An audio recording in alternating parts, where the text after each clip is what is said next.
Morning students, welcome to your EVS class. Today I am going to provide you solution of your revision test. A part, circle the right answer.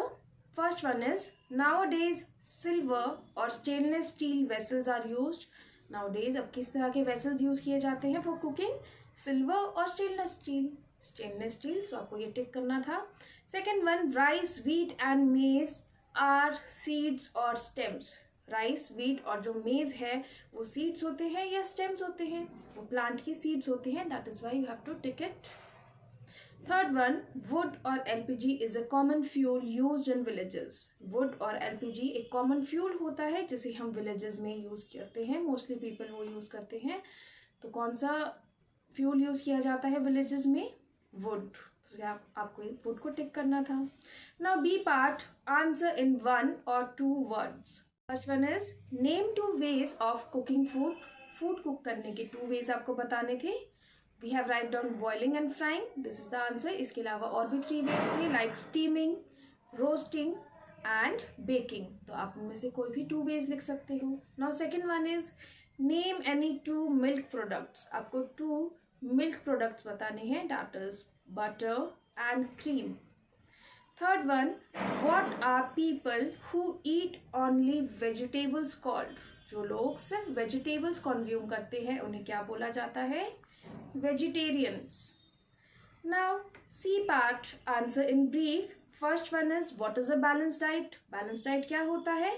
A balance diet has all the nutrients required by a body in right proportion और in right amount. Balance diet एक वो diet होता है जिसमें हर तरह के nutrients मिलते हैं जो हमारी बॉडी को के लिए रिक्वायर्ड होते हैं. Now second one is, name 2 main sources of food. Food के 2 मेन सोर्सेज हमने क्या रीड करे थे? Plant food and animal food. Right 2 examples of each. आपको 2 एग्जाम्पल्स भी बताने थे. प्लांट फूड के एग्जाम्पल्स है fruit, vegetables, grains etcetera. And animals food के एग्जाम्पल्स हैं eggs, meat, milk etcetera. So student, this was all about your revision test. Now we are going to read chapter number 17, water in our lives.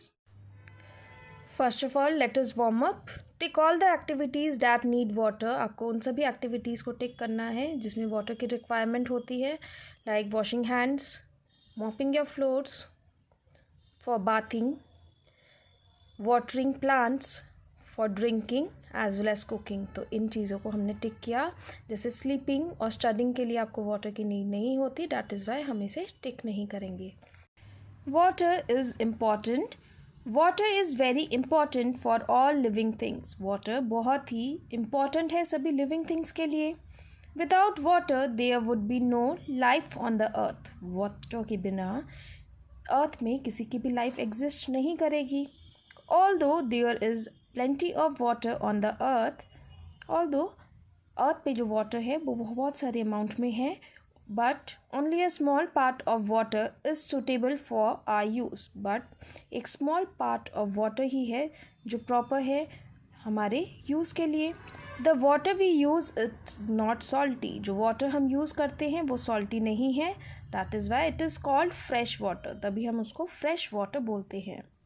How do we get fresh water. हमें fresh water कैसे मिलता है? Rain is a major source of fresh water. Rain major source है fresh water का. When rain falls on the ground. जब rainfall होता है ground में, it goes into the ground and collects between rocks under the ground. जब भी rainfall होता है ग्राउंड में तो ये क्या होता है, ये ग्राउंड के अंदर चला जाता है और कलेक्ट हो जाता है between rocks. The water that thus collects underground is called groundwater. जो water underground चला जाता है और वहाँ पे collect हो जाता है उसे हम क्या बोलते हैं? ground water. Besides, rainwater also collects in rivers, lakes and ponds. जो rainwater होता है वो lakes, rivers और ponds में भी collect होता है. Rivers, lakes and ponds are different sources of fresh water. Rivers, lakes और जो ponds हैं ये different sources होती हैं fresh water की. In small towns and villages, people dig wells to collect water. Small town और villages में people wells को dig करते हैं for collection of water. See in this image, इस तरह का एक वेल बनाया जाता है after digging. They also use hand pumps to raise ground water to the surface. Even hand pump का भी यूज़ किया जाता है सो डैट जो ग्राउंड वाटर है उसे हम सर्फेस तक रेज करें। In cities water from these sources is stored in huge tanks. Cities में वाटर इन सोर्सेज से एक ह्यूज टैंक में स्टोर किया जाता है जिसे हम क्या बोलते हैं, reservoirs. Water is then supplied through pipes to our homes. Water को सप्लाई किया जाता है from pipes to our homes. From the moment we wake up in the morning we use water for many activities. At the time जब हम उठते हैं morning में, उसके बाद से हम वाटर को बहुत सारी डिफरेंट एक्टिविटीज़ के लिए यूज़ करते हैं। We also know that fresh water is limited. हमें ये भी पता है कि जो फ्रेश वाटर है, दैट मीन्स जो सॉल्टी वाटर नहीं है, ये बहुत ही लिमिटेड है। But our need for water is constantly increasing. But जो हमारी नीड है वाटर के लिए वो रेगुलरली इंक्रीज़ हो रही है। We need water for domestic use, for industries and factories. हमें वाटर की नीड होती है for domestic use, for industries as well as for factories. Farmers use water to grow crops. जो फार्मर्स हैं वो वाटर को यूज़ कर रहे हैं for growing crops. This process is called irrigation. इस प्रोसेस को इरीगेशन बोला जाता है when farmers use water to grow crops. Water is also a means of transport as ships and boats move on it. जो water है ये एक means of transport है because जो ships है और जो boats है वो इस पे move करते हैं. Now let us read. Did you know? Just imagine the earth as a huge ball. आप earth को एक huge ball की तरह imagine करो. If we divided it into 10 equal parts, जब हम अर्थ को 10 इक्वल पार्ट्स में डिवाइड करेंगे, 7 पार्ट्स वुड बी वाटर। तो इसमें से जो 7 पार्ट्स हैं वो वाटर निकलेंगे। बॉल को एक अर्थ की तरह रिप्रेजेंट करते हैं। अगर हम बॉल को 10 इक्वल पार्ट्स में डिवाइड करेंगे तो 10 में से 7 जो पार्ट्स हैं वो वाटर है। Yet why is there not enough water for all of us. अगर 7 पार्ट्स वाटर है देन वाई इनफ वाटर नहीं है हमारे लिए।